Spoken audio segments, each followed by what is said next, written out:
नमो अरिहन्ताणं नमो सिद्धाणं नमो आयरीयाणं नमो वज्रायाणं नमो लोय सव्यसाहुनं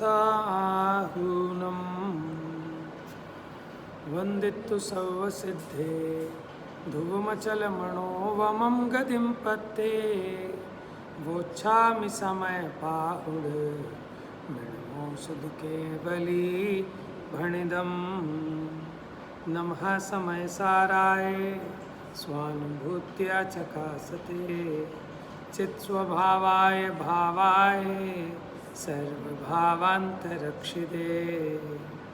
निज स्वरूप को परमरस जामे भरो अपार वंदो परमानंदमय समय सार अविकार। आइए आज अपनी गाथा नंबर 75 चलनी है ना। 75 गाथा पढ़ी थी हमने।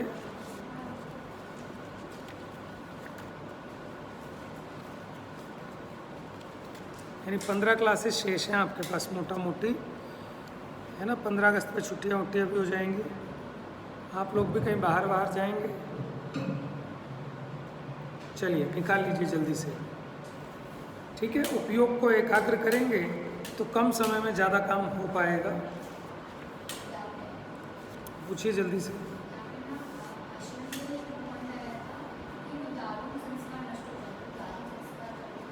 दारुण माने जिस संस्कार का मिटाना बड़ा कठिन है वो संस्कार भी नष्ट हो जाता है। जैसे छोटा बच्चा है और उसको दारुण संस्कार है, उसको खेलने को चाहिए।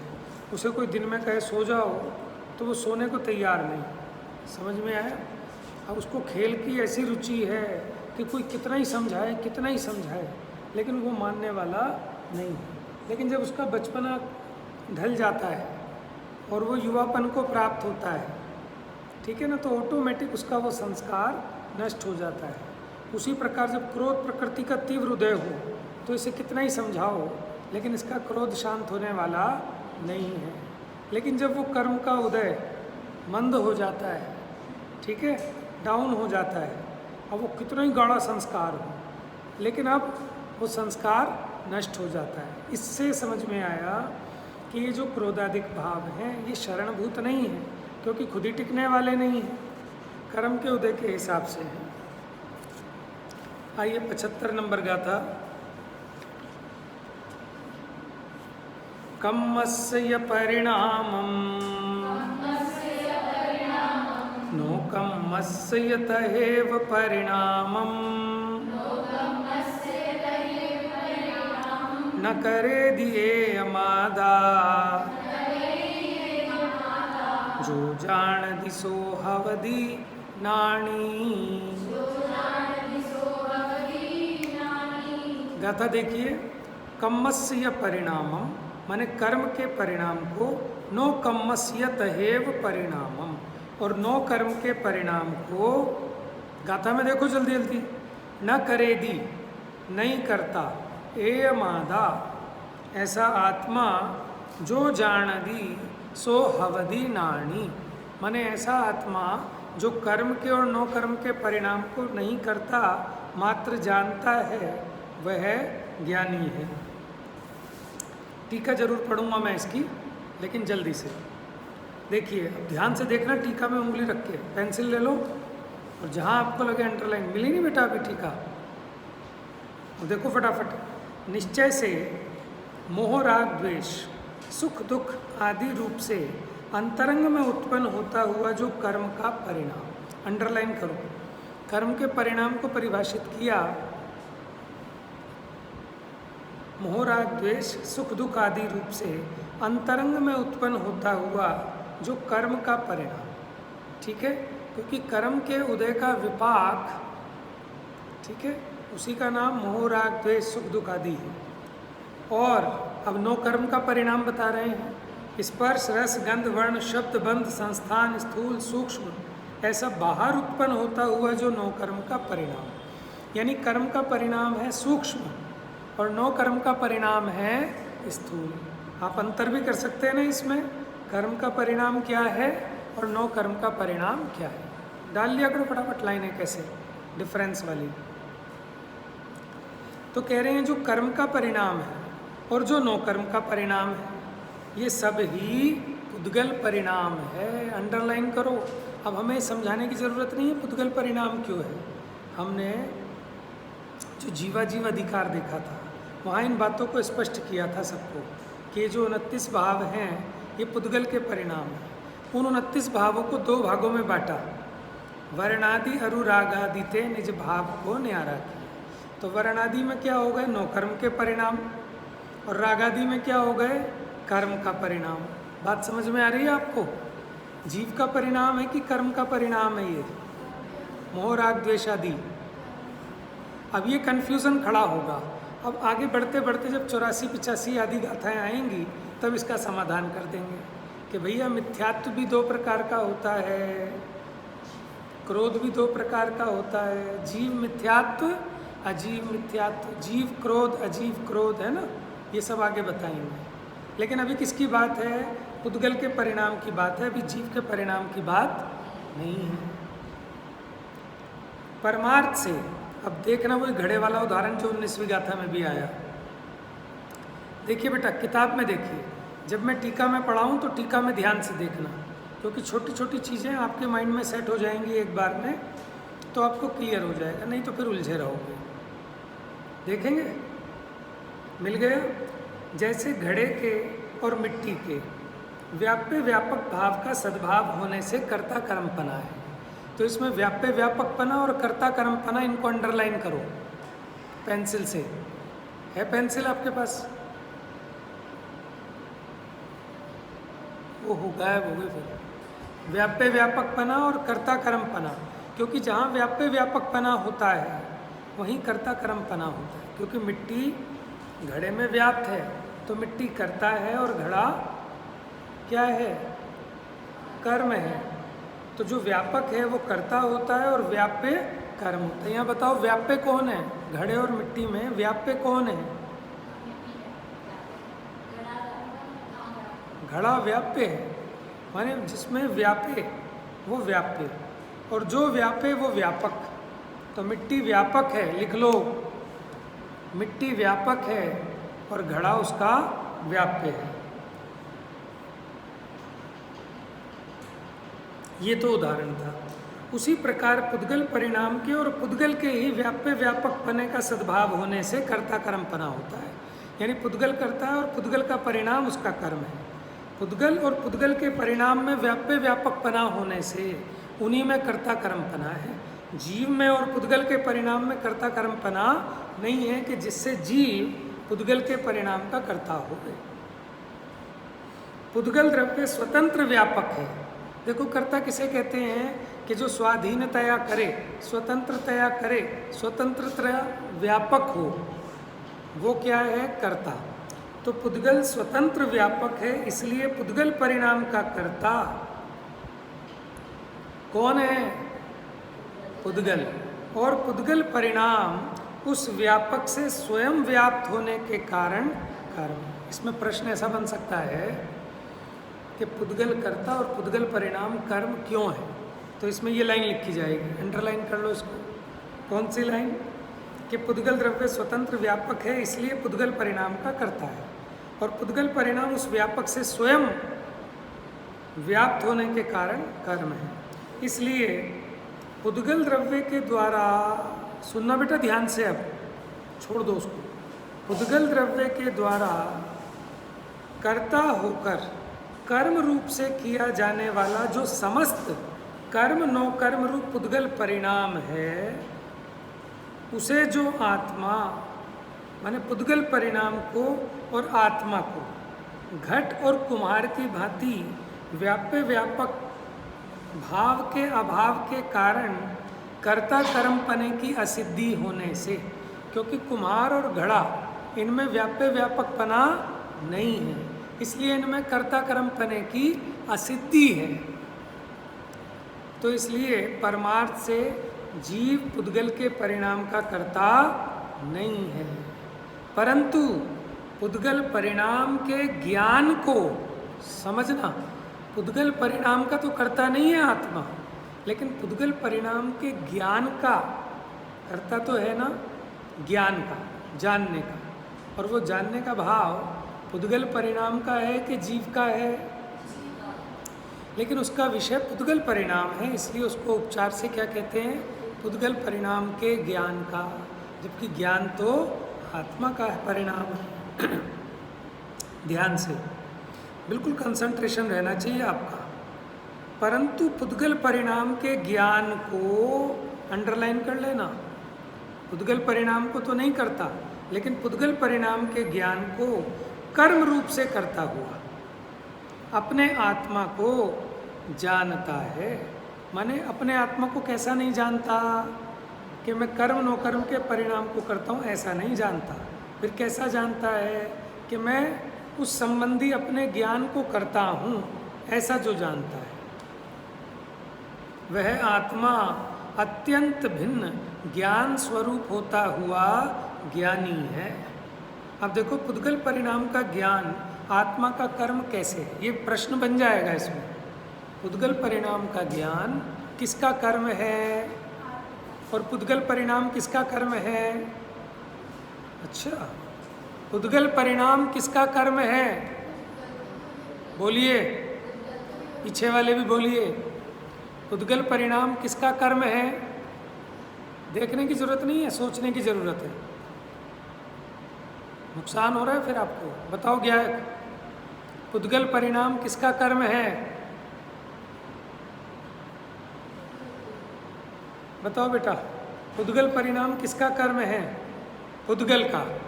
और पुद्गल परिणाम का ज्ञान किसका कर्म है? एक मिनट पीछे। पुद्गल परिणाम का ज्ञान किसका कर्म है? जीव का। समझ में? जीव ज्ञान का कर्ता तो है, लेकिन पुद्गल के परिणाम का कर्ता क्यों? क्योंकि जहाँ व्याप्य व्यापक पना होता है वहीं कर्ता कर्म पना होता है। तो जीव अपने ज्ञान परिणाम के साथ तो व्यापक है, लेकिन पुद्गल के परिणाम के साथ व्यापक परमार्थ से पुद्गल परिणाम के ज्ञान को और पुद्गल को, ठीक है। अब देखो, जो पुद्गल परिणाम को तो पुद्गल करता है, लेकिन पुद्गल परिणाम का ज्ञान नहीं करता। क्यों? क्योंकि पुद्गल परिणाम के ज्ञान रूपी कर्म के साथ पुद्गल का व्याप्य व्यापकपना नहीं है, इसलिए वहाँ कर्ता कर्मपने की असिद्धि है।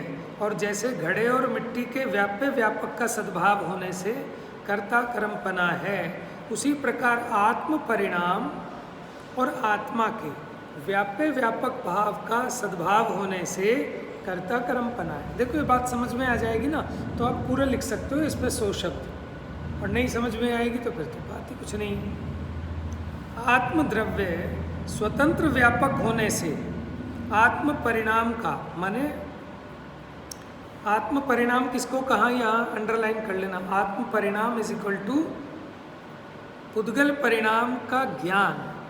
वो किसका परिणाम है? आत्मा का। तो आत्मा उस परिणाम का तो कर्ता होवे। हाँ बोलो बेटा अदिति।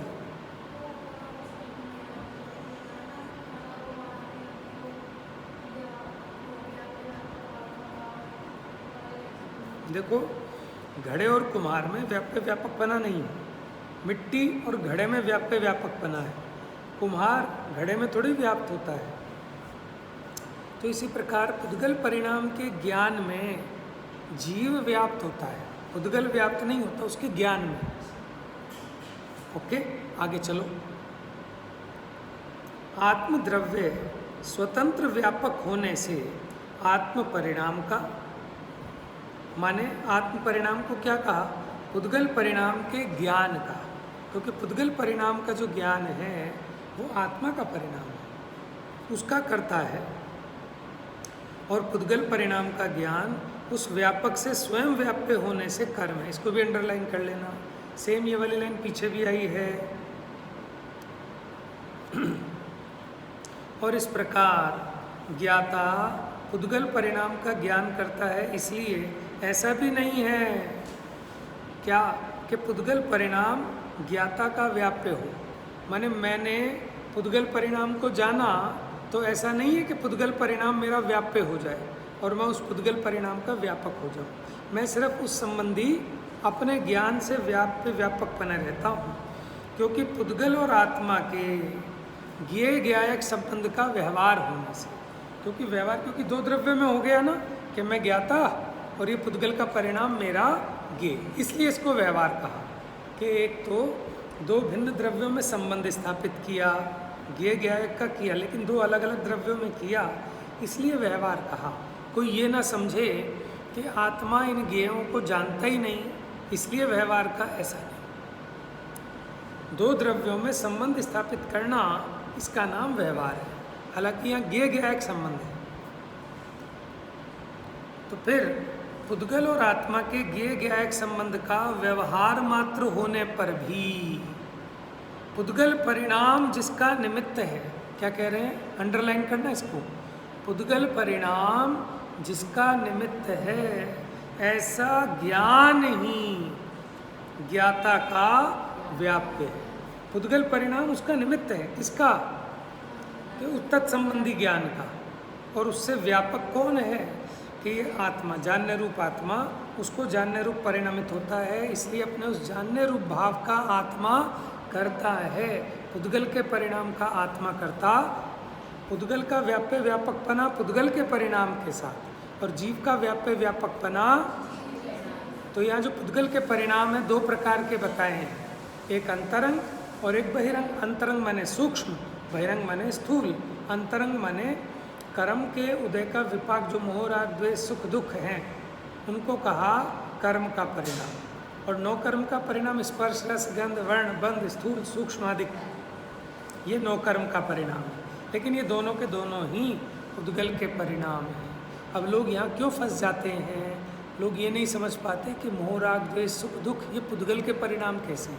तो वो कहते हैं कि इसको पुद्गल का परिणाम कह दिया, वैसे ही कह दिया। ऐसा नहीं है, यहाँ पुद्गल के परिणाम को ही पुद्गल का कह रहे हैं, क्योंकि उनको ये नहीं पता कि मोह राग द्वेष दो प्रकार के हैं, एक पौद्गलिक और एक जीवगत। उसकी चर्चा अभी आगे आएगी।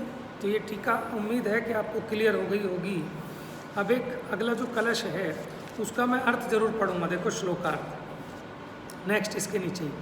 व्याप्य व्यापकता तत्स्वरूप में ही होती है। तत्स्वरूप मैंने क्या होता है, उसमय, जो एकम एक है उसमयी है। जैसे घड़ा मिट्टीमय है तो वहीं व्याप्य व्यापकपना होता है, अतत् स्वरूप में नहीं होती।